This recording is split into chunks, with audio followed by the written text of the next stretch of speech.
is showing, for instance, with each planet, the natural solar system, you'd have the solar rod, right? And this one would have, it's not shown on this diagram, but you'd have the rod of the planet, and they would exchange energy together, and there would be energy arching through the planet, and there would be energy arching up and down here. There's another diagram that shows it a little better. But this would be, notice the north axis would be the same. There wouldn't be an ecliptic, because the north axis on both planet and sun would be pointing up in the same direction. That means, now, there's something called the Planetary Shield, that it's an invisible a platform of energy, that is a deflection field that actually forms from the planet spinning, and it's part of the actual merkaba structure, and it goes horizontal to whatever the vertical is. So you would have this one horizontal. It would be the same horizontal as this one, where they would just be spinning in the same plane. That allows for the natural energy circulation and exchange that's supposed to take place in a living system. I don't know if you've probably looked at places scientific representation of our system. It doesn't look anything like that. You know, I think it's Uranus is on its side, where it literally rotates on its side. Now, when it's a living system, this would be the natural organic electromagnetic energy flow around a planet.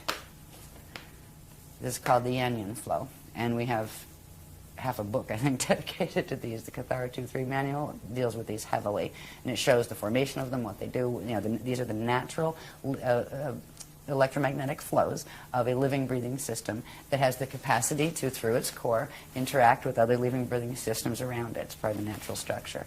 Now, this looks nothing like the electromagnetic fields we have around our planet right now, our magnetosphere and those things. All right, there's a reason, and we'll see that in a minute. When a planet's doing what it's supposed to and a solar system is doing what it's supposed to, it goes through periods where it actually, the whole system will disappear because the two Hara bodies that its vector is, you know, it's manifesting within, will pull into the center, recharge, and come back out again. When they recharge, the planets and the whole solar system will go into this configuration of light body, spirit body structure. It's called the Chariot of Fire. And it's literally part of the ascension vehicle. It's not the whole thing, but that's showing some of the dynamics involved in it.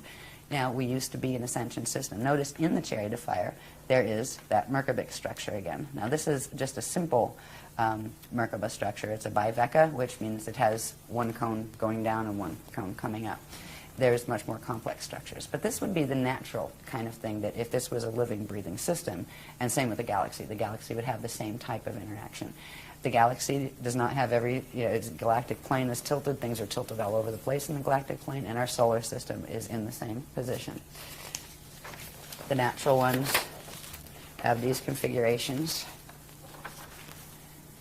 The flat plane, the solar symbiosis arches, you know, with the breathing between them, the ability to go into Chariot of Fire state. This little diagram here that's on the Cathara grid shape, right, that core template shape, it has, at 45 degrees, it has two of its petals. We call this the lotus, right? These are lotus flows. They're core flows. And they allow for, actually, movement of, on these flows, you have a series of spheres, actually. And it allows for the movement of the spheres, so they spark, they generate quantum, and then they open up again. So it's a self-generating system. It's a perpetual motion, continually living system. All right, here, again, are the Yanyan flows, the natural ones, the natural merkabic structure with a straight shield, deflection shield, and natural merkaba. So that's what it's supposed to look like. And let's go back to the solar system level.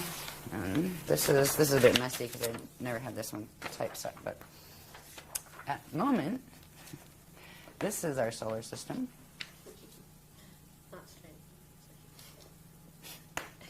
In the center there, you have the inner planets, right? We'll look at Earth in a minute as far as how it's sitting in its solar plane that gives us the ecliptic and all of that. This is the Oort cloud that is, you know, out in space around our system.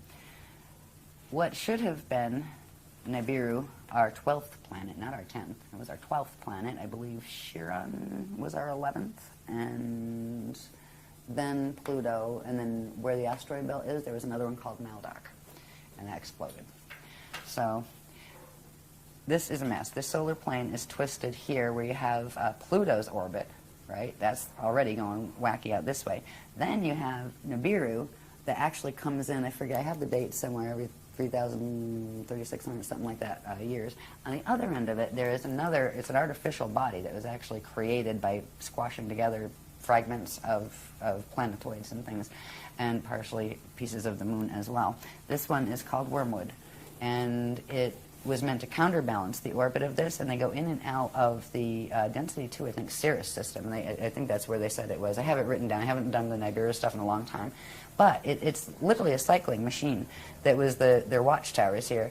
And it wasn't just so they could come in and watch us every 3,000 years or, you know, see new information. It was to counterbalance this one. On this one we have over here, what is the name on here? I haven't looked at these in ages. The Maitreya Moon.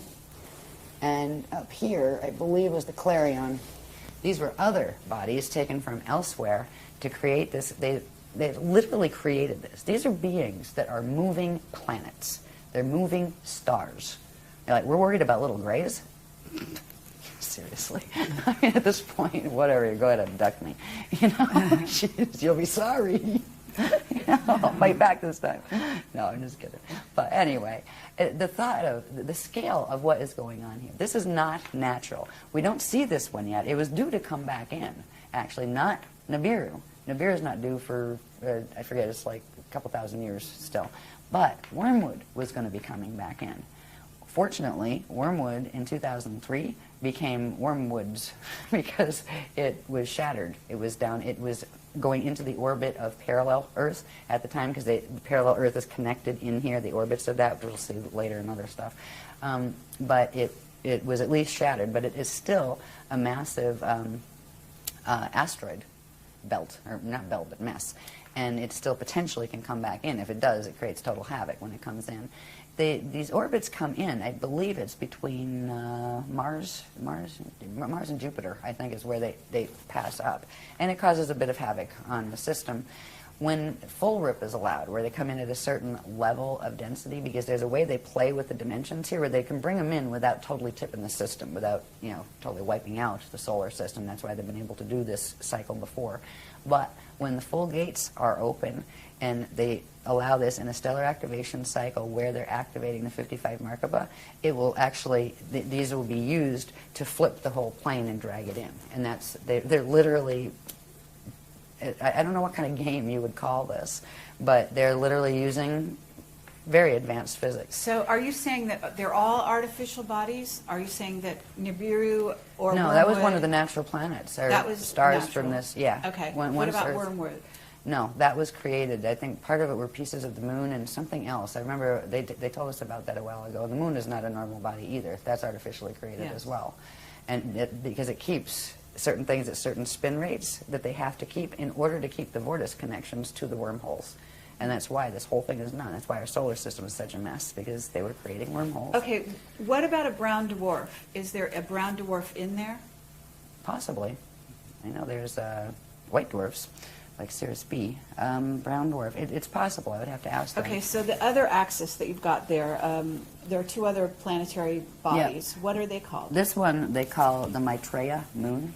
Okay. And it was like a long time ago, a number of years ago, that they gave this particular information. So it's probably somewhere back, either like in the writings or on the videos, where they explain, you know, what is Maitreya, you know, where'd that come from? Because some of this stuff they actually dragged in from the parallel system to, you know, to counterbalance it.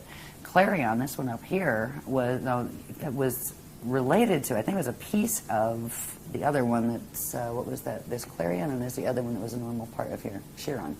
All right, so you have Clarion up here that I think was a piece of Chiron. Chiron used to be one of the normal ones, and I think it was, you had Nibiru, Chiron, it was 11. Chiron used to be 11. But what's called Chiron now got stuffed down in here. Part of it got broken off, became the Clarion thing that they're using up here.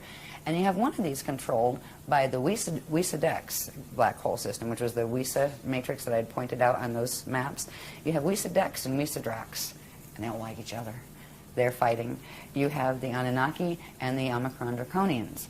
They don't like each other, and they're both fighting. And then you have Weisse Drax that like the Draconians, and you have the Weisse Dex that like the Anunnaki. I mean, it's hilarious. It's sad. It's really just sad.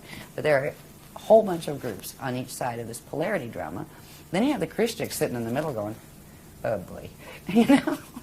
Like, we're not fighting with anybody, but you know, what do you do when everybody's hell-bent on destroying each other? Because that's what's been happening down here for eons. So anyway, this is what our solar system looks like up here.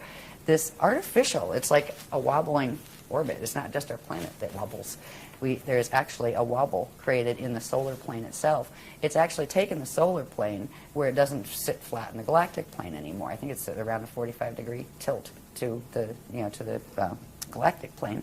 And it also created this thing here that through the core, and especially in the closer to the core planets like Earth and the Sun, it has harnessed how fast things spin, which means it's harnessed the time pulse.